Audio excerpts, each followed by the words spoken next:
Good evening. 10th दिसंबर को कानून और आप और अली बुखारी आपकी खिदमत में हाजिर हैं। अपने प्रोग्राम को शुरू करता हूं। मैंने लास्ट प्रोग्राम में जो वादा किया था उसके साथ मैंने वादा ये किया था कि मैं चेक करूंगा जो रूल्स में चेंजेस आ रही हैं और उसमें फिर जो मुझे याद है एक कॉलर ने क्वेश्चन पूछा था कि जी प्राइवेट और फैमिली लाइफ में क्या चेंजेस आ रही हैं और क्या कुछ आगे अनाउंस हुआ हुआ है। तो मैंने उसके बारे में कहा था कि मैं फिर उसको इन डिटेल देख के आपके साथ डिस्कस करूंगा। आज मैं पूरा पलंदा अपने साथ उठा लाया हूँ। 22 नवंबर 2012 को रूल्स इंट्रोड्यूस किए गए, कुछ चेंजेस इंट्रोड्यूस की गई, एक स्टेटमेंट ऑफ चेंजेस कह लें उसको, जिसमें उन्होंने कहा गया कि कुछ चेंजेस आएंगी जो 13 दिसंबर से इन प्लेस होंगी, कुछ चेंजेस हैं जो जनवरी से इन प्लेस आएंगी और कुछ चेंजेस हैं जो कि वो मार्च अप्रैल से in connection of with these immigration rules लेकर आएंगे। मैं जो चीज़ डिस्कस करना चाहता हूँ आज, जो मैं आपके साथ शेयर करना चाहता हूँ, वो उन सारी चीज़ों को लेकर आना चाहता हूँ कि क्या क्या चेंजेस आ रही हैं, क्या क्या चीज़ें आ रही हैं। आप ऑलरेडी जानते हैं। खैर इससे पहले कि मैं इन चेंजेस के अंदर जाऊँ, सिर्फ एक बात कहता चलूँ। इस वीकेंड जो गुजरा है मैनचेस्टर में जिन लोगों से मुलाकात हुई, थैंक यू वेरी मच, बहुत अच्छी मुलाकात रही और मेरा ख्याल है आपको भी बहुत फ़ायदा मिला होगा, बहुत फ़ायदा पहुंचा होगा जो हमने बातें की उनके साथ। और मुझे तो हमेशा अच्छा लगता है लोगों से बात करना। इस फ्राइडे को, ये जो फ्राइडे अब आ रहा है, यानी आज 10 तारीख है, तो जो भी तारीख बनती है फ्राइडे की, फ्राइडे को इंशाल्लाह बर्मिंघम में लोगों से मुलाकात करने का प्रोग्राम है। अगर आपका इंटरेस्ट है, अगर आप मिलना चाहते हैं तो मुझसे रब्ता कीजिए ऑफिस में और हम फिर आपकी अपॉइंटमेंट सेट कर लेंगे, आपका टाइम सेट कर लेंगे और फिर बर्मिंघम में मुलाकात करते हैं। अब सीधा चलता हूं मैं अपने इन अपडेट्स की तरफ। इन अपडेट्स के अंदर जो सबसे पहली चीज़ इंपॉर्टेंट है वो ये याद रखें, इस साल में 2012 में पहले अप्रैल की चेंजेस आई, उसके बाद फिर जुलाई की चेंजेस आई, फिर 1 अक्टूबर की कुछ अनाउंसमेंट्स थी और अब ये दिसंबर की अनाउंसमेंट्स हैं। कमाल कर दिया इस गवर्नमेंट ने, एक साल में इमिग्रेशन का पूरा पलटा ही उखेड़ के रख दिया है। द पॉइंट इज के उन्होंने ये कहा कि जी इमिग्रेशन सिस्टम को ओवरऑल करना है। जितने लोगों ने जितने सालों से इनको जूते मार मार के इनको उल्लू बना बना के एप्लीकेशंस की, स्टेटस लिए यहाँ पे, उन सारी चीज़ों को उन्होंने देख के और कहा कि जी अब हम वो उस मौके पे पहुंच गए हैं, उस स्टेज पे पहुंच गए हैं जहां हम अब समझ सकते हैं कि लोग हमें किस तरह उल्लू बनाते हैं और किस तरह से हमें डॉज करते हैं। अब हम वो सारे रास्ते बंद करेंगे।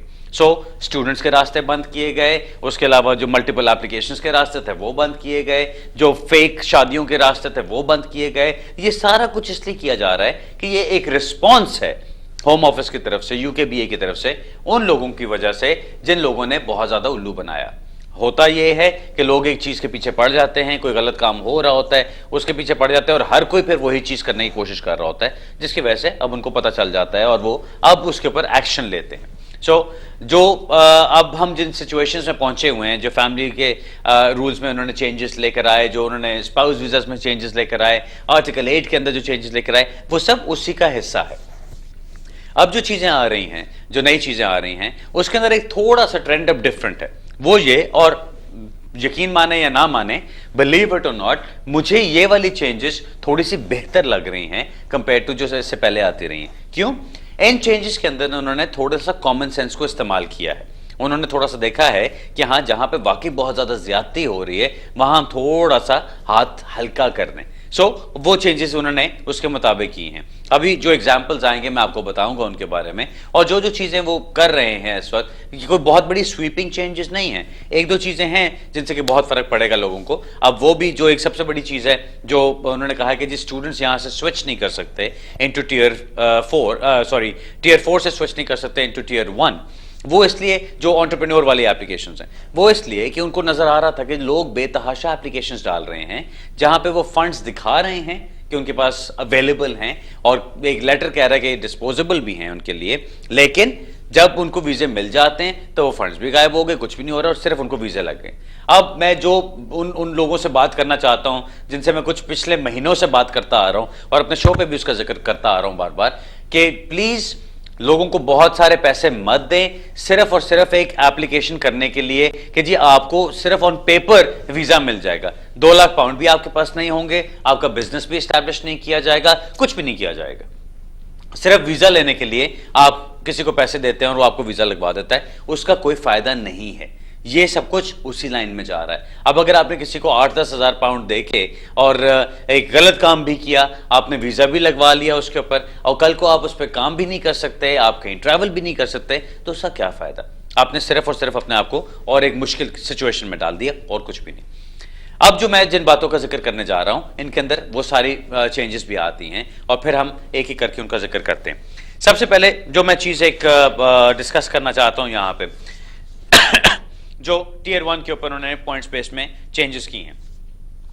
जो बैंक स्टेटमेंट्स की हम बात करते आते थे, याद है स्टूडेंट्स के लिए उन्होंने एक चीज़ करनी शुरू की थी कि स्टूडेंट्स जो बैंक स्टेटमेंट्स प्रोवाइड करेंगे, उन बैंक स्टेटमेंट्स को सिर्फ तब एक्सेप्ट किया जाएगा अगर वो बैंक्स उनकी एक लिस्ट के ऊपर मौजूद होंगे, कि वो बैंक्स जिनके साथ वो अपनी डिटेल्स को वेरीफाई कर सकते हैं। ये नहीं कि कोई लल्लू पंजू बैंक किसी वो गांव में खुला हुआ है और आपने उसका लेटर लगा दिया वहां पे, और उसके बाद फिर कहा कि जी देखो ओरिजिनल लेटर है, अब इसको एक्सेप्ट करो, और ये अगर कुछ फाइनलाइज करना चाहें, कुछ फाइंड आउट करना चाहें, तो कुछ ना कर सके। सो इन्होंने वो लिस्ट एक बना दी थी कि सिर्फ ये बैंक्स हैं जिनको वो एक्सेप्ट करेंगे। अब वो एक्सटेंड उन्होंने कर दिया है to entrepreneur applications as well, यानी कि उन्होंने कहा कि अगर आप पैसे दिखा रहे हैं कि आपके अकाउंट में पड़े हुए हैं और आप उस पैसों को यूटिलाइज करना चाहते हैं इस वीजे के लिए, और फिर आप बिजनेस में इस्तेमाल करना चाहते हैं उसको, सो जिस बैंक स्टेटमेंट को आपने दिखाना है, जिस बैंक से वो चीजें लेनी है आपने, वो बैंक से जिससे आपने लेटर लेने हैं, वो बैंक्स उनकी लिस्ट के ऊपर होने लाजमी है। अगर वो उनकी लिस्ट पे नहीं आता तो वो उसको एक्सेप्ट नहीं करेंगे। अगली बात जो वो कर रहे हैं, इन्वेस्टर कैटेगरीज की बात कर रहे हैं। अभी तक जो चीज़ चलती आ रही थी इन्वेस्टर्स के लिए, उन्होंने कहा हुआ था कि अगर आप इन्वेस्टर हैं, यानी इन्वेस्टर वो लोग हैं जिन्होंने 1 मिलियन पाउंड कम से कम आके यूके में इन्वेस्ट किया है। 1 मिलियन पाउंड आपने इन्वेस्ट करना है, उसमें 750,000 पाउंड्स जो हैं वो आपके गवर्नमेंट बॉन्ड्स में, श्योरिटीज में, उस तरह की गवर्नमेंट से रिलेटेड चीज़ों में जाने चाहिए, और 250,000 पाउंड्स आप किसी और चीज़ में इन्वेस्ट कर सकते हैं। लेकिन पॉइंट ये है कि आपको through out the 5 year period उसको मेंटेन रखना है, उस इन्वेस्टमेंट को। ये नहीं कि आके आपने इन्वेस्टमेंट की, उसके ऊपर आपको वीज़ा मिल गया और उसके बाद फिर आपने पैसे निकाल के इन्वेस्टमेंट खाली कर दिया, और 5 साल के बाद दोबारा 5 साल के एंड में आप वो पैसे वापस लेकर आ रहे हैं कि जी मेरी इन्वेस्टमेंट अभी भी चल रही है। Doesn't work like that. So उन्होंने ये चीज़ एक पावर डाल दी है बीच में कि जो लोग अपने पूरे पैसे इन्वेस्टमेंट के through out that 5 year period नहीं रखेंगे, उनकी लीव को कर्टेल किया जा सकता है। यानी अगर आपने इन्वेस्टमेंट की हुई है और आपके वो पैसे बीच में से खत्म हो जाते हैं, तो आपकी लीव को कर्टेल कर दिया जाएगा, आपके वीजा को कैंसिल कर दिया जाएगा बीच में। सो इसलिए उसका फायदा नहीं। जो वो 50,000 वाली बात हम करते हैं एंटरप्रेन्योर एप्लीकेशंस के साथ, उसके अंदर एक जिक्र हमेशा आता है कि जी 50,000 किन को अवेलेबल है, और लोग अभी भी बड़े कंफ्यूज रहते हैं उसके ऊपर। मैं इसको क्लैरिफाई करता चलूँ। 200,000 पाउंड्स आपको, अगर आपके पास पैसा है कहीं से भी, आप वो 200,000 पाउंड्स दे के आप अपना एंटरप्रेन्योर का वीज़ा ले सकते हैं, और वो 200,000 पाउंड्स को आपको इन्वेस्ट करना होगा यूके में अपने बिजनेस के अंदर। आपको एक बिजनेस को रन करना होगा। अगर आपको ये पैसा किसी गवर्नमेंट की तरफ से, गवर्नमेंट की मिनिस्ट्री की तरफ से मिलता है, अगर आपको किसी यूके सीड फंड कॉरपोरेशन की तरफ से मिलता है, अगर आपको ये पैसा कहीं से जो UK incorporated FSA regulated venture capitalist firm होती है, अगर आपको उसकी तरफ से मिलता है, तो फिर आप 50,000 की बेस पे भी ये चीज़ कर सकते हैं। दूसरी एक और चीज़ उन्होंने, चौथी चीज़ जो इसके अंदर ऐड कर दी है, वो उन्होंने डिवॉल्व्ड कैटेगरीज को ऐड कर दिया है बीच में, जो गवर्नमेंट की डेवोल्यूशन वाली स्कीम्स के अंदर चीज़ें आती हैं उसको भी इन्वॉल्व कर दिए। अब अगेन लोग पूछेंगे कि ये क्या चीज़ें हैं, क्या है, इनकी सबकी लिस्ट बनी होती है। वो लिस्ट आपको गवर्नमेंट की वेबसाइट से मिल सकती हैं, जहाँ से आप देख सकते हैं कि जी अगर इस गवर्नमेंट की ऑर्गेनाइजेशन ने या इस वेंचर कैपिटलिस्ट ने मुझे पैसे दे दिए हैं, तो उसकी बेस पे मेरा वीज़ा हो सकता है यहाँ पे 50,000 की बेस पे भी। ये उन स्टूडेंट्स के लिए भी हो सकता है जो वापस जाके नहीं अप्लाई करना चाहते। यानी एक स्टूडेंट है जो यहाँ से अप्लाई करना चाहता है, एंटरप्रेन्योर की तरफ जाना चाहता है, अगर 200,000 उसके पास अवेलेबल है, तो अब उसको ये कहा जा रहा है कि आप यहाँ से स्विच नहीं कर सकते, आपको वापस अपने मुल्क जाना पड़ेगा, वहाँ से आप वीज़ा अप्लाई करके आएंगे। लेकिन अगर उस स्टूडेंट को 200,000 पाउंड्स किसी और जगह से लेने के बजाय किसी वेंचर कैपिटलिस्ट की तरफ से मिल गए हैं, या उसको यूके सीड कॉर्पोरेशन की तरफ से मिल गए हैं, या उसको किसी गवर्नमेंट मिनिस्ट्री की तरफ से मिल गए हैं, या ये डिवॉल्व्ड एजेंसी की तरफ से मिल गए, सो वो यहाँ से फिर स्विच कर सकता है, 50,000 वाली कैटेगरी के अंदर वो जा सकता है यहाँ से। द ओनली अदर टाइम जहां 50,000 वाली कैटेगरी आती है बीच में, जहां उसकी रेलेवेंस बनती है, वो है अगर आपके पास इस वक्त पीएसडब्ल्यू वीजा है। अगर पीएसडब्ल्यू है यानी पोस्ट स्टडी वर्क वीजा है और आप 50,000 पाउंड देके एंटरप्रेन्योर में जाना चाहते हैं तो आप कर सकते हैं, प्रोवाइडेड जो बिजनेस एक्टिविटी आपने करनी है, जो सर्विस आप प्रोवाइड कर रहे हैं, that is NQF level 4 and above. ये चीज अक्सर लोगों को समझ नहीं आती। ये कॉन्सेप्ट अपना समझना जरूरी है कि अगर आप कोई सर्विस ऐसी प्रोवाइड करें जिसके लिए आपको ग्रेजुएट होना जरूरी नहीं है और वो ऐसी ग्रेजुएट लेवल सर्विस नहीं है, तो आप 50,000 पे पीएसडब्ल्यू के बाद उसमें नहीं जा सकते। आपको एनक्यूएफ लेवल 4 से ऊपर ही जाना है, तभी आप पीएसडब्ल्यू के बाद 50,000 के साथ उस कैटेगरी में जा सकते हैं। राइट, मेंटेनेंस फंड्स की बात जो की जा रही है, जो पहले उन्होंने कहा गया था वो मैंने आपको बता दिया कि टियर 1 एंटरप्रेन्योर्स के लिए भी उन्होंने ये चीज़ कर दी कि मेंटेनेंस फंड्स जो आपके जिन बैंक्स के अंदर मेंटेन्ड होंगे वो बैंक्स भी आप होम ऑफिस की लिस्ट के ऊपर होने चाहिए, अदरवाइज वो उसको नहीं मानेंगे। ओके, आगे हम देखते हैं जो नेक्स्ट पॉइंट वो कह रहे हैं कि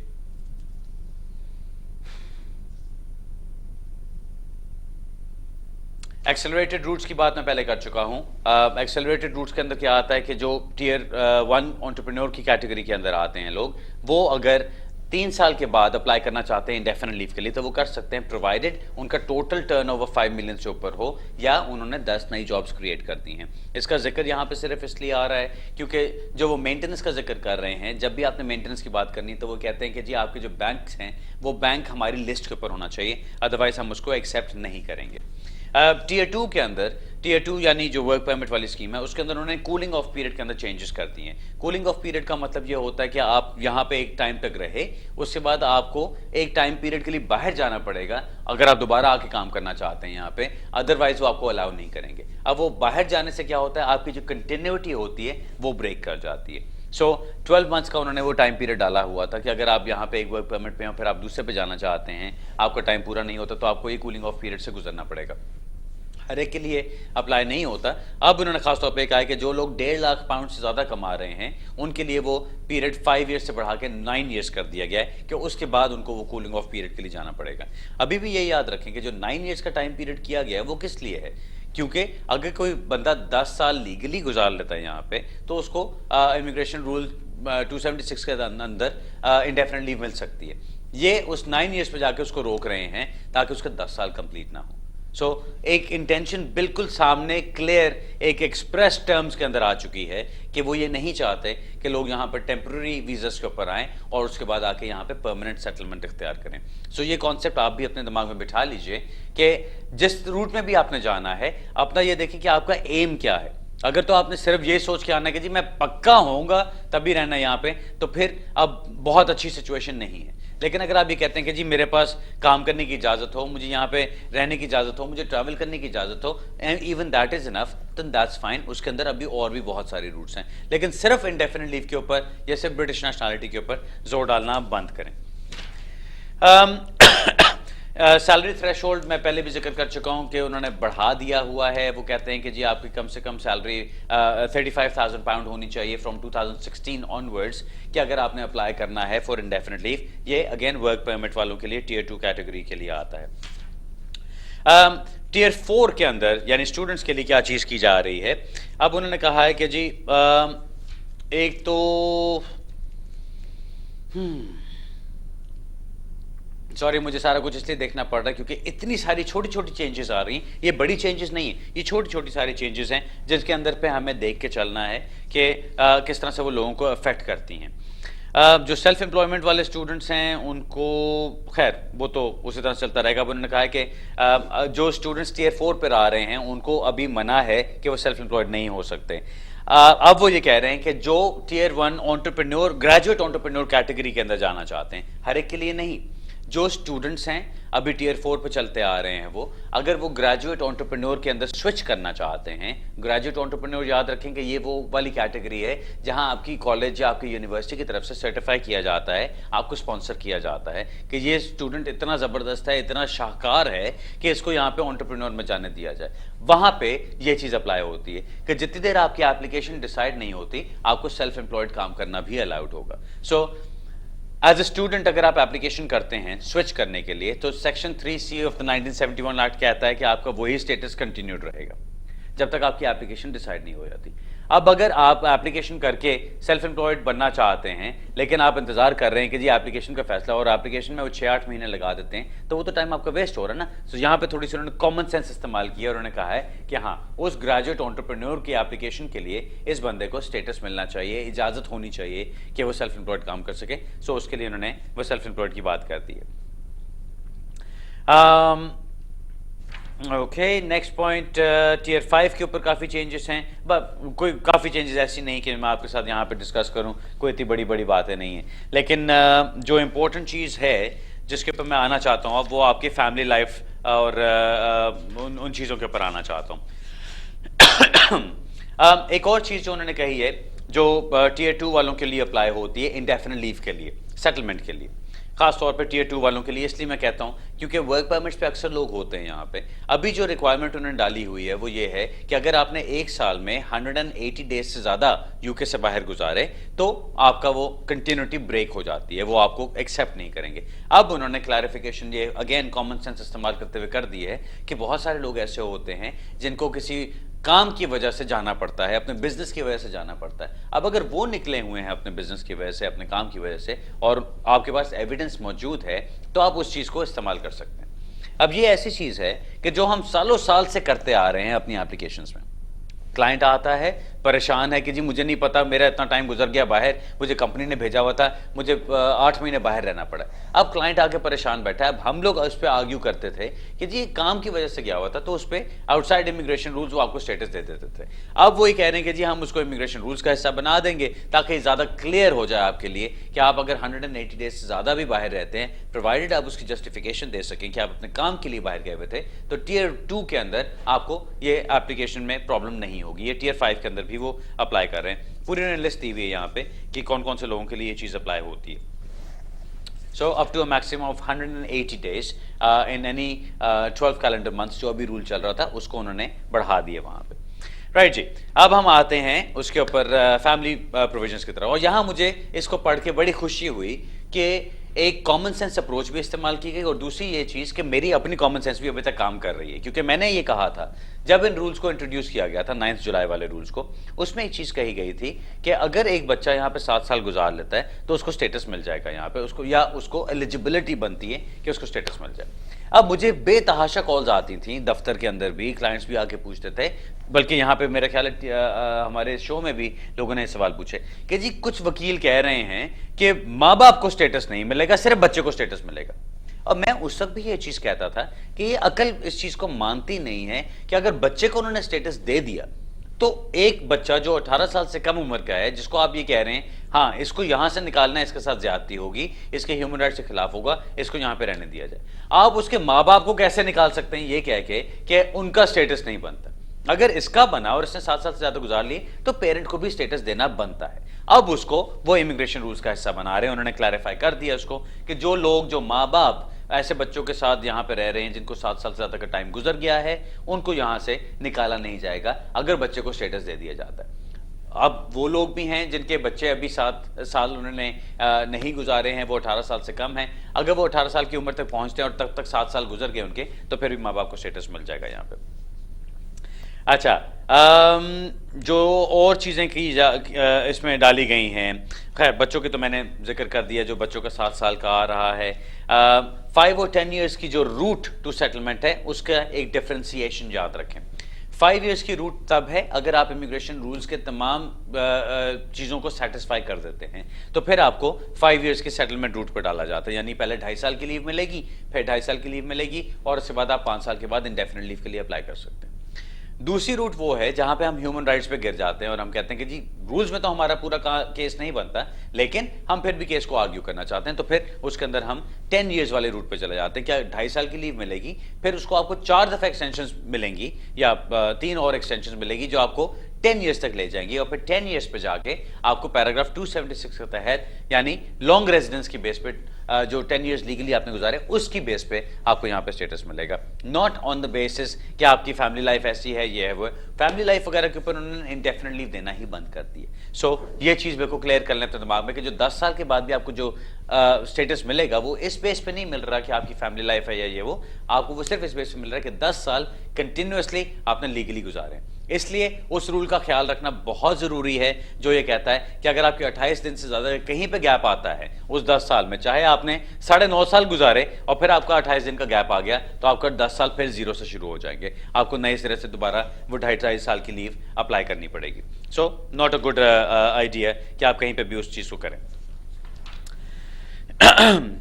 ओके, बाकी चीजें और क्या क्या है इसमें, माइनर अमेंडमेंट्स इन अपेंडिक्स FMSE। हाँ, ये एक मजे की चीज आई है जो जिसको पढ़ के मैं बड़ा हैरान भी हुआ था। अभी आप एप्लीकेशन करते हैं, अभी मेरे पास एक केस चल रहा है मेरे क्लाइंट का, वो उसने लीव टू रिमेन एप्लीकेशन की पॉइंट्स बेस्ड सिस्टम के अंदर, एक बॉक्स को टिक करना भूल गया। वो उस बॉक्स को टिक ना करने की वजह से उनकी एप्लीकेशन रिटर्न कर दी गई एज इनवैलिड। अब उसमें क्या हुआ कि उसका जो टाइम पीरियड था वीजे का वो गुजर गया, उसने फौरन उसको टिक करके सही करके डॉक्यूमेंट साथ लगा के दोबारा से अप्लाई कर दिया। अब उन्होंने एप्लीकेशन को रिफ्यूज कर दिया किसी और वजह से, और क्योंकि उसकी एप्लीकेशन का टाइम जो था अप्लाई करने का वो उसके लीव टू रिमेन खत्म होने के बाद था, तो उन्होंने कहा कि जी आपको तो अपील का राइट भी नहीं मिलता। ना सिर्फ उस एक टिक को ना करने से उनका एप्लीकेशन रिफ्यूज की गई, उनकी एप्लीकेशन का टाइम भी बार्ड हो गया, उनको अपील का राइट भी नहीं मिला। अब ये वो वाली सिचुएशन बनती है जो मैं समझता हूं बहुत ज्यादती वाली सिचुएशन है। अब कॉमन सेंस को इस्तेमाल किया जा रहा है, जो कि एक साइकिल बनती है जो बड़े देर बाद कुछ साल के बाद वापस आती है, जो उन्होंने दोबारा किया कि अब उन्होंने कहा कि जी कॉमन सेंस के मुताबिक हमें उसको रिफ्यूज नहीं करना चाहिए, अगर डिस्क्रेशन हम एक्सरसाइज करके सेंस बना सकते हैं तो वो हम सेंस बनाएंगे। जो वो यहां पे कहते हैं वो कहते हैं applications to be deferred pending submission of missing evidence और the correct version of it within a reasonable deadline. जो आज से कुछ साल पहले होता था कि अगर आपने एप्लीकेशन की, आपकी फीस ठीक नहीं है, आपकी तस्वीर ठीक नहीं है, आपके कोई डॉक्यूमेंट मिसिंग है, तो वो आपको आराम से एक लेटर भेज देते थे कि हाँ जी एप्लीकेशन आपकी पहुंच गई है, ये चीजें ठीक कर दो, आपकी एप्लीकेशन चलती रहेगी। अब उन्होंने क्या करना शुरू कर दिया था कि उन्होंने आपकी एप्लीकेशन को सीधा ही रिफ्यूज कर देना कि नहीं, आपने फीस में 2 पाउंड कम भेजे हैं, या आपकी तस्वीर ठीक नहीं थी, आप ऐसे देख रहे थे ऐसे नहीं देख रहे थे, या ऐसे देख रहे थे ऐसे नहीं देख रहे थे, या आपका बैकग्राउंड का कलर डिफरेंट था, ये वो व्हाटएवर, उसी वजह से वो एप्लीकेशन रिटर्न्ड एज इनवैलिड, जिसकी वजह से आपको आगे प्रॉब्लम पड़ेगी। उस चीज को अब ये ठीक कर रहे हैं, थैंक गॉड फॉर दैट, कि वही कॉमन सेंस वाली बात बीच में आई है। फिर वो कहते हैं कि जी हम कुछ एविडेंशियल रिक्वायरमेंट्स की बातें हैं, अगर वो भी कोई एक डॉक्यूमेंट मांगा गया आपसे, आपने उसकी फोटोकॉपी भेज दी, हमें ओरिजिनल चाहिए, आपने आपसे ओरिजिनल मांगा, आपने ओरिजिनल भेज दिया, हम एक्सेप्ट कर लेंगे उसको। पहले अभी जो चीज कर रही थी एप्लीकेशन को रिफ्यूज कर दो, अपील में जाता है जाने दो, और फिर बात करते हैं कि जी पब्लिक फंड्स वेस्ट होते हैं। सो ये सारी चीजें बीच में वो लेकर आ रहे हैं, thank God for that. Criminality requirement में एक चीज उन्होंने डाल दी है, अभी जो आपकी स्पेंट कन्विक्शंस का बात होती है उसको उन्होंने बिल्कुल क्लियर कर दी कि अगर आपकी कोई अनस्पेंट कन्विक्शन है तो आपको स्टेटस नहीं मिलेगा। ये भूल जाएं कि अनस्पेंट कन्विक्शन किस तरह की है, किस कैटेगरी की है, कितनी देर की थी, सब भूल जाएं। Unspent conviction, no status, no indefinite leave. ठीक, एक तो वो चीज। दूसरी बात उन्होंने ये कहा कि अगर आप यहां पर आते हैं, आपको स्टेटस मिलता है यूके में, और आप विद इन फर्स्ट 6 मंथ्स कोई क्रिमिनल ऑफेंस कर बैठते हैं, तो आपकी लीव को कर्टेल कर दिया जाएगा वहीं पे, और उस क्रिमिनलिटी रिक्वायरमेंट की वजह से आपको वापस जाना पड़ेगा। बस एक आधी छोटी सी चीज और है, उसके बाद फिर हम ब्रेक की तरफ चलते हैं। वेल, ग्राउंड्स ऑफ रिफ्यूजल उन्होंने डाल दिए हुए हैं, एंड दैट्स अबाउट इट। बाकी बहुत सारी छोटी छोटी चीजें हैं।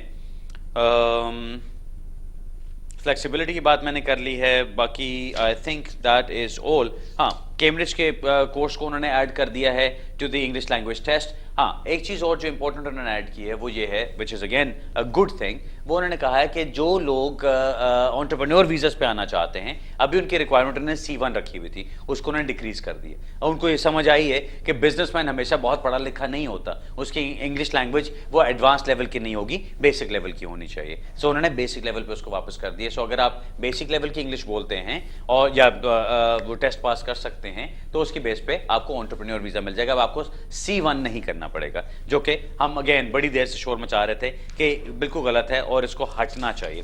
सो उसको हटा दिया गया। नाज़रीन, अब ब्रेक की तरफ चलते हैं। मेरा मकसद ये सारे रूल्स को डिस्कस करना यही था कि आपको एक इंट्रोडक्शन मिल जाए। होपफुली वो इंट्रोडक्शन मिल गया। जैसे जैसे उनका और जिक्र आता रहेगा, जैसे जैसे उसके ऊपर बात करनी होगी, हम बाकी चलेंगे। मिलते हैं थोड़ी सी देर में ब्रेक के बाद।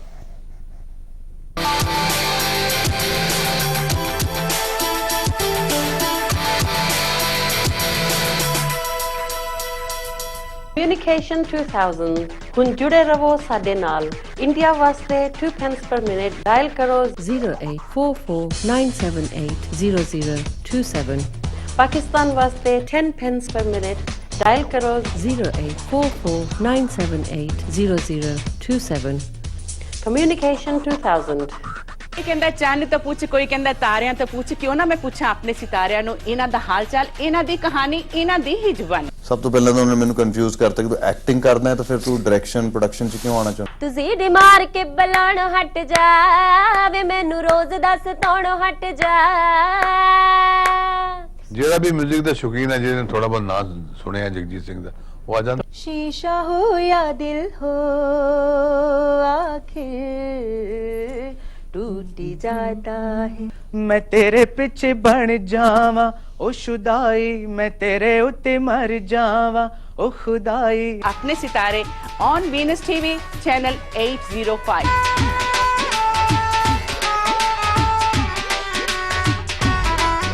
Experience Satya Restaurant Bar and Grill in the heart of Oadby Town Centre, Leicester. Satya is a 80-seat fine dining family-run restaurant with a friendly, homely and relaxed environment. Satya also cater for weddings, dinner parties, product launches and corporate events.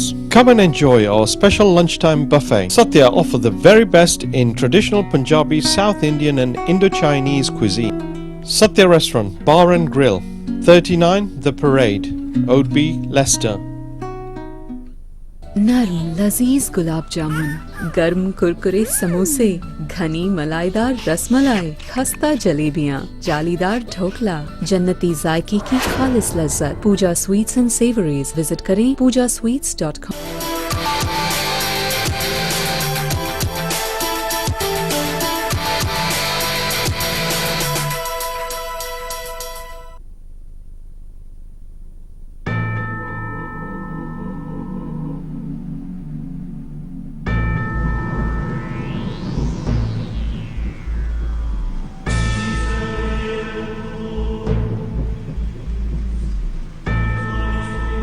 खुशामदीद कहता हूँ, welcome back. मैं देख रहा था कि कोई चीज़ रह तो नहीं गई, कुछ छोटी छोटी चीज़ें और हैं, लेकिन बहुत सारी चीज़ें आती रहती हैं। सो मैं उसके ऊपर और टाइम नहीं लगाऊंगा। मेरा ख्याल अब सीधा कॉल्स की तरफ चलते हैं। आई एम श्योर लोग इंतजार कर रहे थे। पहली कॉल लेते हैं जी। हेलो हेलो, अस्सलाम वालेकुम बुखारी साहब, कैसे आप? ठीक है। वालेकुम सलाम, ठीक ठाक जी। बुखारी साहब, पहले तो आप बहुत अच्छा समझाते हैं, आपकी समझ से बहुत अच्छे उनकी ना हेल्प हो जाती है। बुखारी साहब, मेरा पहला सवाल ये है कि हम लोगों को डिक्शनरी मिली थी, हम लोगों को लास्ट 12 साल से हम लोग इधर हैं, तो क्या हम उसके ऊपर पाकिस्तान जा सकते हैं? क्योंकि हमारे जो वकील है उसने हमारा सालम का कोई लेटर लिख दिया था, लेकिन एप्लीकेशन तो नहीं की थी, लेकिन लेटर लिखा था उसने उनके साथ। सेकंडली, मेरे एक बेटे के पास ब्रिटिश पासपोर्ट है, जो कि उसे 10 साल की ना इधर बोर्न होने के बाद मिला है। अभी कपल ऑफ डे पहले ही उसका पासपोर्ट बन के आया है घर में जी। तो उसकी वजह से हम लोग क्या आगे इंडेफिनिट स्टे अप्लाई कर सकते हैं?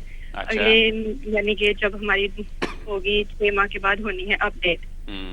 तो इन 2 सवालों के जवाब प्लीज आप मुझे दे दें।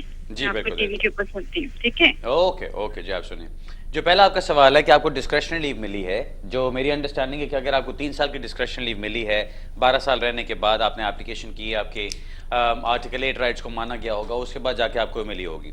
सो जो आपकी इंडेफिनिट लीव, जो आपकी डिस्क्रिप्शन लीव है, वो आपको बिल्कुल अलाउ करती है कि अगर आप ट्रैवल करना चाहें तो ट्रैवल कर सकते हैं। ये याद रखिए, अगर आपने असाइलम अप्लाई किया था, उसमें आपको रेफ्यूजी स्टेटस मिल गया, अगर मिल गया यानी यूके ने मान लिया कि आपको खतरा है अपने मुल्क में और आपकी अथॉरिटीज आपको मदद नहीं कर सकती, तो फिर आप वापस अपने मुल्क अगर जाएं तो आपकी तरफ से एक इंटेंशन डिक्लेयर कर दी जाती है कि मुझे अब वो प्रोटेक्शन की जरूरत नहीं है। सो फिर जब आप वापस आते हैं यूके एयरपोर्ट पे रेफ्यूजी स्टेटस के साथ अपने मुल्क से सैर सपाटा करके, तो फिर वो कहते हैं आपसे कि भाई आपको तो कोई खतरा नहीं है, आपका रेफ्यूजी स्टेटस कैंसिल किया जाता है, आपको अब इसकी जरूरत नहीं है। लेकिन आपने असाइलम अप्लाई किया, असाइलम आपका माना नहीं गया, यानी आपकी बात मानी नहीं गई, आपको रेफ्यूजी कंसिडर नहीं किया गया, रिकग्नाइज नहीं किया गया, इसलिए आपको इतने सालों की जद्दोजहद के बाद जाके इंडेफिनिट लीव के बजाय उन्होंने डिस्क्रेशन लीव दी है। सो अब डिस्क्रेशनरी लीव का मतलब यह है कि वो कहते हैं कि जी रूल्स में आप पूरे नहीं उतरते, कानून में आप कहीं नहीं आते, ना आप रेफ्यूजी बनते ना कुछ और। हाँ, ह्यूमन राइट्स में कंपैशनेट ग्राउंड्स पे looking at all the circumstances of the matter हम समझते हैं कि आपको स्टेटस मिलना चाहिए, इसलिए उन्होंने वो आपको लीव दी। ठीक, सो उसके ऊपर अगर आप ट्रैवल करना चाहें तो बिल्कुल कर सकते हैं। वापस आते हुए अगर आपको एयरपोर्ट पर पूछा जाता है कि जी किस बेस पे आपको डिस्क्रिप्शन लीव मिली थी, तो बताइए कि आपकी जो प्राइवेट एंड फैमिली लाइफ 12 साल के ऊपर यहां एस्टैब्लिश की गई, उसकी बेस पे आपको डिस्क्रिप्शन लीव दी गई, आपको कोई प्रॉब्लम नहीं होगी। ठीक, दूसरा सवाल आपका, बेटे को आपके ब्रिटिश पासपोर्ट मिल गया, ब्रिटिश नेशनैलिटी मिल गई, यानी आपने प्रूव किया कि वो यहां पैदा हुआ और उसने कंटिन्यूअस अपनी जिंदगी के 10 साल यहां पे गुजारे हैं, उसकी बेस पे उसको यहां पे मिल गया। अब आप उसकी बेस पे अगर अप्लाई करना चाहते हैं कुछ भी, तो आपको जिम्रानो केस के थ्रू जाना पड़ेगा, जिसके अंदर जाके आप अप्लाई करते हैं तब भी आपको डिस्क्रिप्शनरी लीव ही मिलनी है, आपको और कुछ नहीं मिलेगा अभी उसके अंदर। सो मेरी नजर में उसका कोई फायदा नहीं है। 3 साल आपके कंप्लीट होते हैं, डिस्क्रिप्शन लीव के लिए एक्सटेंशन अप्लाई कीजिएगा, 3 साल और गुजरेंगे, 6 साल के बाद आप इंडेफिनिट के लिए अप्लाई कर सकते हैं। उससे पहले ना कोई छेड़ने की जरूरत है, ना कोई नई चीज करने की जरूरत है, सुकून से सब्र शुक्र करके अपना काम करें और अपने आप को इंप्रूव करें और यहाँ पे एक वो कहते हैं ना meaningful member of the society बन के दिखाएं इनको, ताकि इनको और भी एग्जाम्पल्स मिलें कि सब लोग ऐसे नहीं होते कि वो बस वो चोरी चकारी कर रहे हो तो सिर्फ बेनिफिट्स खा रहे हो तो और कुछ भी ना कर रहे हो। ठीक है, सो आपको मैं इतना ही कहूंगा, जो बेटे को आपके पासपोर्ट मिला है उसकी वजह से अभी आपको कोई एप्लीकेशन करने की जरूरत नहीं है, प्लीज उसमें मत जाइएगा, अपने सिचुएशन को कॉम्प्लिकेट करेंगे। जब आपके 3 साल कंप्लीट होते हैं और एक्सटेंशन के लिए अप्लाई करें, अगले 3 साल के बाद आपको इंडेफिनिट लीव मिल जाएगी इंशाल्लाह। अगला सवाल लेते हैं जी। हेलो जी। जी हेलो। हेलो, अस्सलाम वालेकुम अली भाई। जी मैं आपसे 2 सवाल पूछना चाहता हूँ अली भाई। बताइए। मैं इस कंट्री में 2002 में आया था और 2004 में असाइलम हुई है, वो रिफ्यूज हो गई और उसके बाद 2005 में मैंने एक ओवरस्टेयर लड़की से शादी कर ली। तो उसके बाद 2010 में हमने लेगेसी में एप्लीकेशन डाला, तो एमपी से फोन करवाने की वजह से वो इस जनवरी में रिफ्यूज कर दी गई। अच्छा। तो उसको जुडिशियल रिव्यू में चैलेंज किया, तो उन्होंने तो होम ऑफिस के सोलिसिटर ने डिफेंड किया कि ये इसने साइन करने छोड़ दिए थे, हमसे भाग गया था ऐसे तो जुडिशियल रिव्यू भी अभी रिफ्यूज हो गया। ठीक। तो अभी तो मेरे वकील ने वो उसको चैलेंज किया, तो हाई कोर्ट में हियरिंग है मार्च में। ठीक। तो मैं आपसे पूछना चाहता हूँ कि जनवरी में मेरा बच्चा 7 साल का होने वाला है, तो मुझे वो एप्लीकेशन भी कर देनी चाहिए या हियरिंग पर ही पहले जाना चाहिए? और हियरिंग आपकी कब, मार्च में बताई आपने? हाँ जी, हियरिंग आपने बताई मार्च में? मार्च में, हाँ जी। ठीक है। तो जनवरी में मेरा बच्चा 7 साल का होने वाला, जो यहाँ पैदा हुआ। 2 बच्चे मेरे, 2.5 साल का। और एक सवाल पूछना था, अगर मैं वो एप्लीकेशन करता हूँ क्या इसका असर पड़ेगा जो लेगेसी रिफ्यूज हुई है इसका एप्लीकेशन? चलिए मैं बताता हूँ सर, बहुत अच्छा सवाल आपने पूछा है। वो इसलिए कि आपके इस सवाल के अंदर बहुत सारी वो क्वेश्चंस उठते हैं जो लीगल पॉइंट्स हैं, और वो रोजाना इतनी वो स्टैंडर्ड चीजें करते करते जब कोई ऐसा सवाल मिलता है जिसमें दिमागी गरारियां चलती हैं तो मजा आता है। आपके मेन बात ये देखें, लेगेसी के अंदर क्या केसेस थे जिनको स्टेटस मिला। लेगेसी में उन लोगों को स्टेटस मिला जिन्होंने असाइलम किए थे, असाइलम रिफ्यूज हो गए, कुछ भी हो गया, लेकिन वो होम ऑफिस के साथ इन टच रहे। ये मैं बहुत देर से कहता आ रहा हूं। इस चीज को अब उन्होंने प्रूव किया है जब होम ऑफिस से उन्होंने एक इंफॉर्मेशन मांगी है कि आपने किन लोगों को स्टेटस दिया, तो इससे ये पता चला है कि जिन लोगों ने असाइलम किए थे, जो उनके साथ रिपोर्टिंग पे रहे या कोई ना कोई एप्लीकेशंस करते रहे और अभी तक चलते रहे और अभी तक यहीं पे थे, उनको उन्होंने लेगेसी में स्टेटस दिया। सो एक बंदा जो यहां पर आया अपने दोस्त के साथ, 2 बंदे आए, एक बंदे ने दोनों ने आके असाइलम इकट्ठे किया लेट्स से 2002 में, उसके बाद एक साइन करता रहा, उसके बाद रिफ्यूज होने के बाद भी दूसरा गायब हो गया। जो बंदा साइन करता रहा उसको तो उन्होंने लेगेसी में स्टेटस दे दिया, जो गायब हो गया वो अब आके लेगेसी की रिप्रेजेंटेशंस करेगा तो उसको वो रिफ्यूज कर देंगे। आपके साथ यही चीज की है उन्होंने, आपको उन्होंने इसलिए रिफ्यूज किया कि आप उनके साथ इन कांटेक्ट नहीं रहे, आपने उनके साथ वो राब्ता नहीं रखा जो वो चाहते थे। सो उन्होंने आपको उसमें रिफ्यूज कर दिया बिकॉज ये डिस्क्रेशन वाली बात है। दूसरी चीज ये याद रखिए कि डिस्क्रेशन के लिए आप अंगूठा रख के किसी गले पे उससे वो ले नहीं सकते। डिस्क्रेशन का मतलब ये होता है कि एक बंदे की मर्जी है कि वो किसी को दे या ना दे। यहां पे होम ऑफिस की मर्जी थी कि वो अपनी पॉलिसी के मुताबिक आपको कंसिडर करें या ना करें। उन्होंने पॉलिसी के मुताबिक कंसिडर किया, नहीं बना, इसका मतलब उन्होंने डिस्क्रेशन गलत नहीं एक्सरसाइज किया, सही एक्सरसाइज किया एंड देयरफॉर उसके अंदर कोई इंटरफेरेंस नहीं होनी चाहिए। मेरी नजर में ऑलरेडी आई थिंक हकीमी नाम का केस है, मोहम्मद नाम का केस है, जिसके अंदर उन्होंने ऑलरेडी हाई कोर्ट में इस चीज को डिसाइड कर दिया हुआ है कि इन केसेस को किस नजर से देखना है। हाँ ठीक है, कुछ पॉइंट्स और भी चल रहे हैं। अब जब आप जुडिशियल रिव्यू एप्लीकेशन करते हैं, आपकी judicial review application on papers की जाती है, उसको पहले जज ने ऑन पेपर्स डिसाइड करना है। अब वो पेपर्स पे अगर उसको रिफ्यूज कर देता है तो आपके पास 7 दिन का टाइम होता है कि आप वो एप्लीकेशन रिन्यू करा के कहते हैं कि जी मुझे कोर्ट में हियरिंग चाहिए। अब अगर आपने वो हियरिंग मांग ली तो उसका मतलब ये नहीं कि आपका केस कहीं अगले स्टेप पे पहुंच जाए, उसका मतलब सिर्फ ये है कि आपको आधा घंटा दिया जाएगा कोर्ट में जज के सामने जाके किसी तरह जज को मनाने के लिए कि जी ये आपके साथ ज्यादती है, होम ऑफिस ने गलत किया है और आपको डिफरेंट ट्रीट किया गया है बाकी सब लोगों से।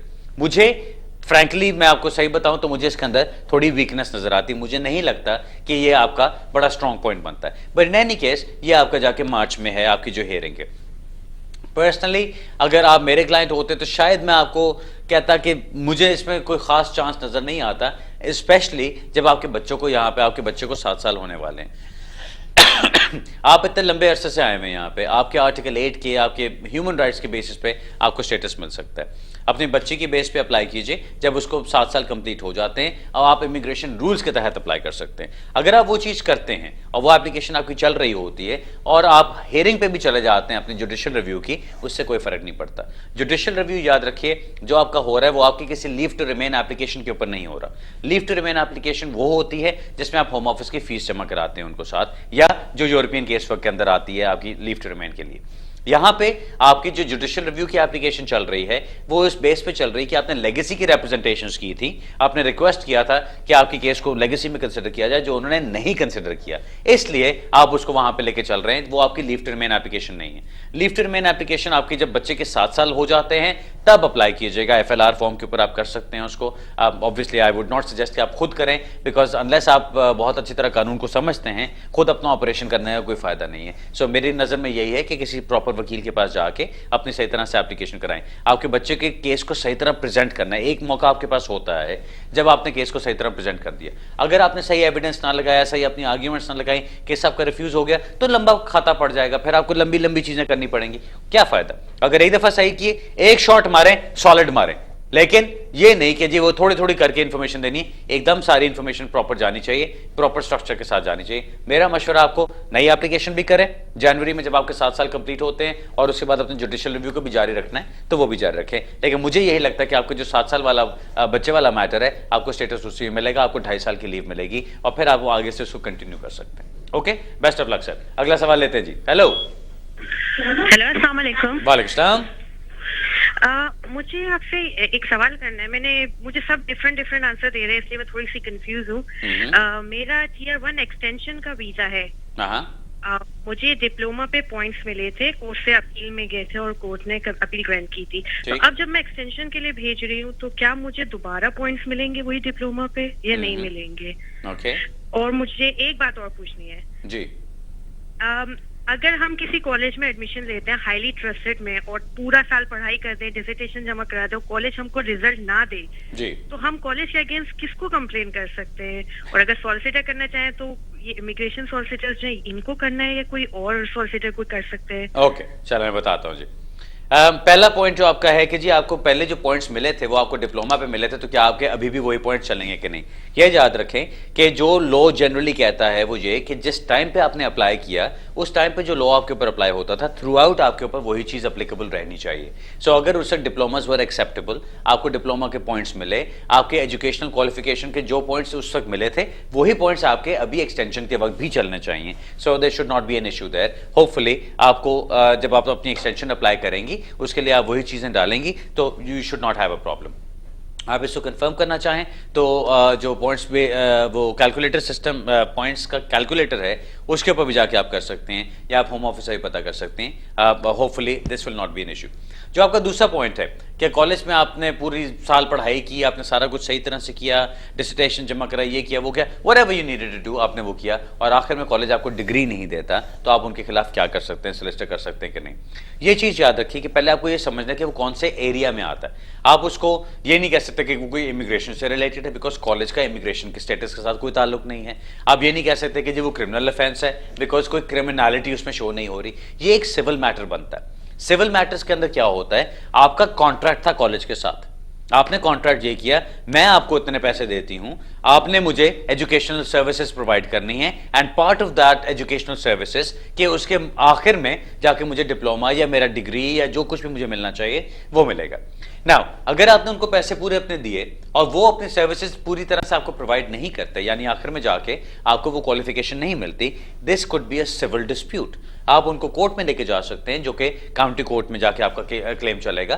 काउंटी कोर्ट में आप ले जाके उनके ऊपर केस कर सकते हैं। आपके जो पर्टिकुलर्स ऑफ क्लेम होंगे उसके अंदर आप ये चीज लिखते हैं कि उनका जो कॉन्ट्रैक्ट आपके साथ था उसको उन्होंने पूरा फुलफिल नहीं किया, और आप वो डैमेजेस भी चाहते हैं, और आपको ये भी आप स्पेसिफिक परफॉर्मेंस भी मांग सकते हैं। स्पेसिफिक परफॉर्मेंस का मतलब ये होता है कि आप उनसे कह रहे हैं कि जी एक काम जो आपने स्पेसिफिकली करना था अंडर दिस कॉन्ट्रैक्ट जो आपने नहीं किया, आप उसको स्पेसिफिक डायरेक्शंस कोर्ट की तरफ से दी जाएं कि उस काम को आप कंप्लीट करें। सो अगर वो डायरेक्शन मिलती है तो अब भी कॉलेज को वो चीज करनी पड़ेगी, बट डिपेंड्स आपकी सिचुएशन क्या है। ये लिटिगेशन में चीज आ जाती है, सिविल लिटिगेशन में। मैं बड़ी दफा कहता हूं मैं सिविल लिटिगेशन का काम भी करता हूं। सो अगर ये सवाल पूछते हैं तो मुझे तो बड़ा अच्छा लगता है कि कोई इमिग्रेशन से हट के भी सवाल पूछा जाए मुझसे, जरूर पूछे। सो ये सिविल लिटिगेशन का मैटर बनेगा। इसके अंदर आपको कोर्ट में जाना पड़ेगा, आपको डैमेजेस के लिए केस करना पड़ेगा वहां पे, और आप उसमें कोर्ट से ये भी डायरेक्शन ले सकते हैं कि कॉलेज आपको स्पेसिफिकली एक चीज करके दे जिसका उन्होंने आपसे वादा किया था। अगर नहीं करते तो आप उस पर भी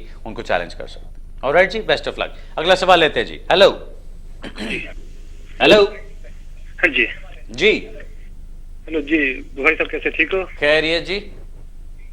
जी जी बुखारी साहब, मैंने जुलाई के अंदर, हेलो जी जी बताएं, मैं सुन रहा हूँ जी। मैंने जुलाई के अंदर 7 ईयर के ऊपर FLR एप्लीकेशन की थी। ठीक, सर बोलते जाओ, मैं सुन रहा हूँ। उसके बाद सितंबर के अंदर मैं कहीं पे काम करता हुआ पकड़ा गया था। ठीक, तो उसके बाद उन्होंने मेरे को सैनियों के ऊपर लगा दिया जी, हस्बैंड वाइफ दोनों को।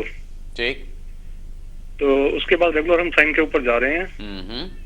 तो नवंबर के 3rd वीक में उन्होंने हमारी एप्लीकेशन रिफ्यूज कर दी। ठीक, तो उसके बाद मैंने सोलिसिटर से कांटेक्ट किया, तो उन्होंने एक रिव्यू के लिए लेटर लिखा उनको कि इसको आपने डिसीजन जो दिया ठीक नहीं दिया, अब इसको रिव्यू दीजिए, क्योंकि उन्होंने अपील का राइट भी नहीं दिया बीच में। ठीक, तो मेरी आपसे ये रिक्वेस्ट थी कि एक तो हम दोनों हस्बैंड वाइफ साइन के ऊपर जाते हैं, और उन्होंने अपील का राइट भी नहीं दिया है। तो कुछ बता सकते हैं कि हमारा आगे जाके क्या होगा, या कुछ मिलेगा इस एप्लीकेशन के ऊपर, या आपको टोटल टाइम कितना हो गया यहाँ पे? जी जुलाई में 7 साल पूरे हो गए थे। जुलाई में ही हुए थे 7 साल। चलें ठीक है, मैं जी 13 जुलाई को 7 साल पूरे हो गए थे। ठीक है, मैं बताता हूँ। 5 जुलाई को एप्लीकेशन डाली थी। तो उसके बाद और बच्चों की एजेस क्या है? बच्चों की क्या एजेस हैं? मेरी डॉटर जो है वो 12 साल की है। अच्छा, जो जब आई थी वो 5 साल की थी, स्कूल में पढ़ रही 7 साल से। ठीक जी, 8वां साल लग गया है।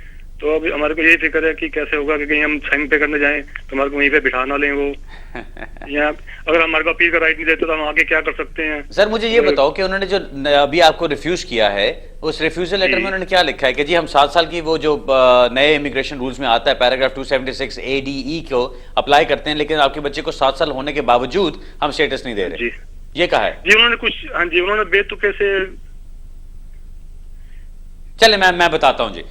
यही मसला होता है बिल्कुल स्पेसिफिक्स में जाने का, बिकॉज मुझे फिर सवाल पूछने पड़ते हैं और जवाब नहीं मिलते मुझे। बट इन एनी केस मैं आपको इतना बता दूं कि जो आपने अभी जिक्र किया कि जी बेतुके से उन्होंने वो चीजें डाली हैं, होम ऑफिस का डिसीजन है, बेतुका ही होता है। सो उसकी फिक्र ना करें आप। वो अब जो डिसीजन आ रहे हैं स्पेशली आफ्टर जुलाई 2009 ये 2012, वो तो बहुत ही स्टूपिड डिसीजन होते हैं कि उसके अंदर सिर्फ वो क्या करते हैं, आपकी लंबी चौड़ी हिस्ट्री हमने बना के भेजी, इतनी मोटी एप्लीकेशंस भेजी और उसका एक सफे का लेटर आ जाता है कि जी पैराग्राफ 276D में आप नहीं आते क्योंकि आपको 20 साल भी नहीं गुजरे, आपको बच्चे के साथ 7 साल नहीं गुजरे, आपकी उम्र 18 साल से 25 साल नहीं और आपने आधी जिंदगी यहां नहीं गुजारी और आपकी टाइज भी अपनी कंट्री के साथ टूटती नहीं है, इसलिए हम आपको कुछ नहीं दे सकते। खत्म हो गया, रिफ्यूज हो गया केस, तैयारी करो वापस जाने की। ये फोन नंबर है, इस फोन नंबर पे फोन करो, आपको हमने एनफोर्समेंट को भेज दिए डॉक्यूमेंट्स और दैट्स इट।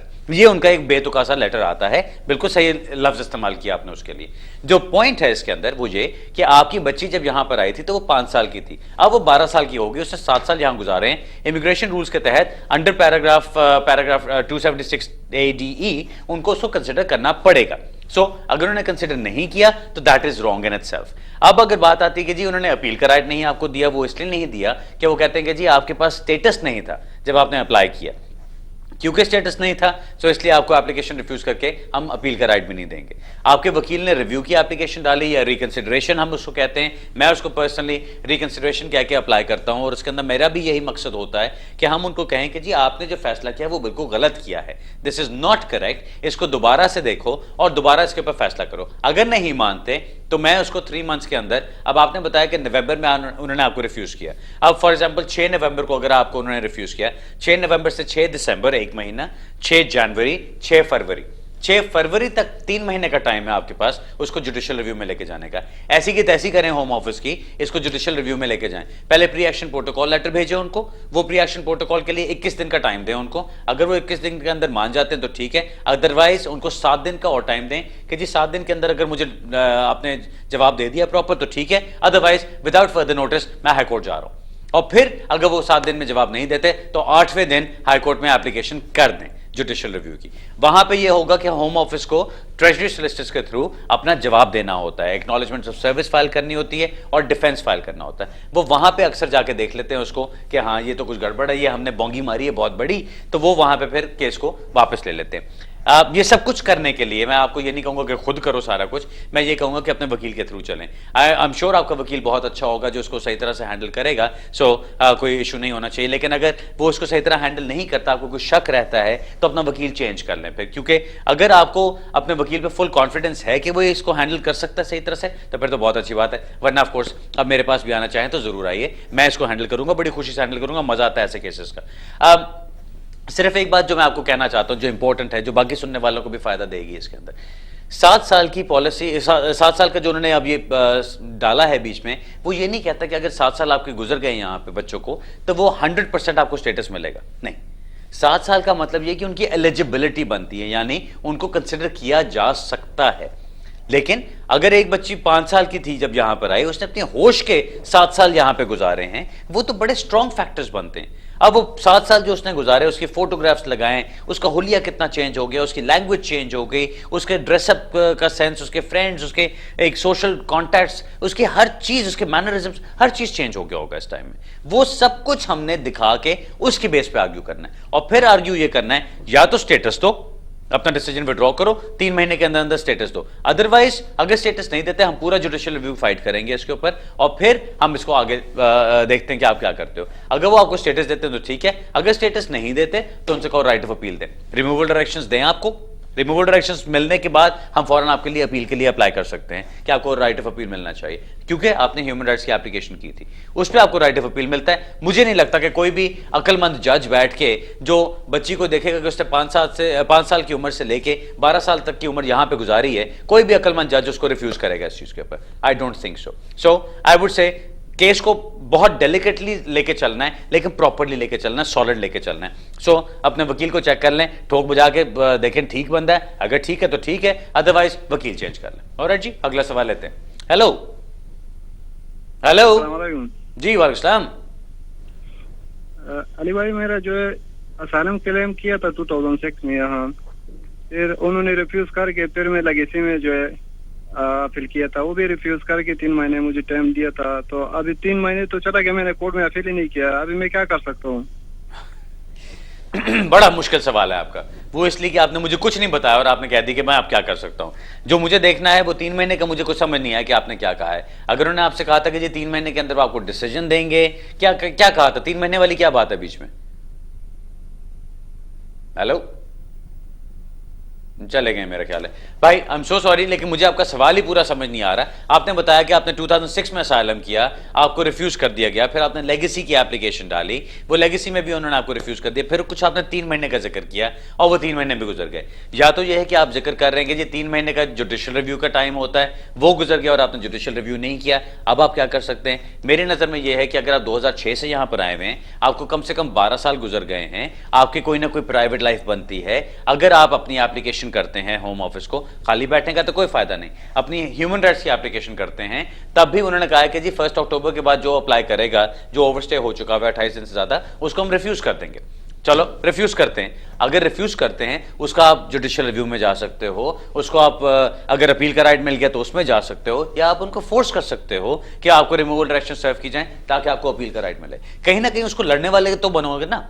अभी मैं आपको कुछ भी नहीं बता सकता बिकॉज मेरे पास इतनी इंफॉर्मेशन नहीं है इसके अंदर। ऑलराइट जी, अगला सवाल लेते हैं। हेलो, अब वाइंड अप करेंगे। नाज़रीन सॉरी, आज के प्रोग्राम का टाइम खत्म हो रहा है। मैं जानता हूं कि आज मैंने बहुत ज़्यादा टाइम लगा दिया अपडेट्स देने में, लेकिन मेरा ख्याल है वो भी चीज़ ज़रूरी होती है और बड़ी खुशी होती है कि जब अप्रिशिएट करते हैं लोग कि जो मैं एफर्ट इस प्रोग्राम में डालता हूं। सो अपनी वो जो कमेंट्स है वो जारी रखिए, मैं अपनी कोशिश यहाँ से जारी रखूँगा। जैसा मैंने प्रोग्राम के शुरू में कहा था, इस फ्राइडे को, ये जो फ्राइडे आ रहा है, इंशाल्लाह बर्मिंघम में लोगों से मुलाकात होगी। आप मुलाकात करना चाहते हैं तो ज़रूर कांटेक्ट कीजिएगा दफ्तर में और फिर हम वहां से कोई टाइम सेट कर लेंगे। उसके अलावा जिन लोगों से आज बात हो गई, होपफुली आपके मसले मसाइल कुछ ना कुछ सॉर्ट आउट हो जाएंगे। मेरा मकसद जहां आपको बैठ के केस को सॉल्व करना नहीं है, इंफॉर्मेशन देना है। सो उसके बाद अगर आपको लगता है कि वकील आपका ठीक है, ग्रेट, अदरवाइज अपना वकील चेंज कीजिए। ऑलराइट जी, अगले हफ्ते इसी वक्त इसी जगह पे इंशाल्लाह दोबारा मुलाकात होगी। तब तक के लिए इजाजत चाहता हूं। खुदा हाफिज एंड गुड इवनिंग।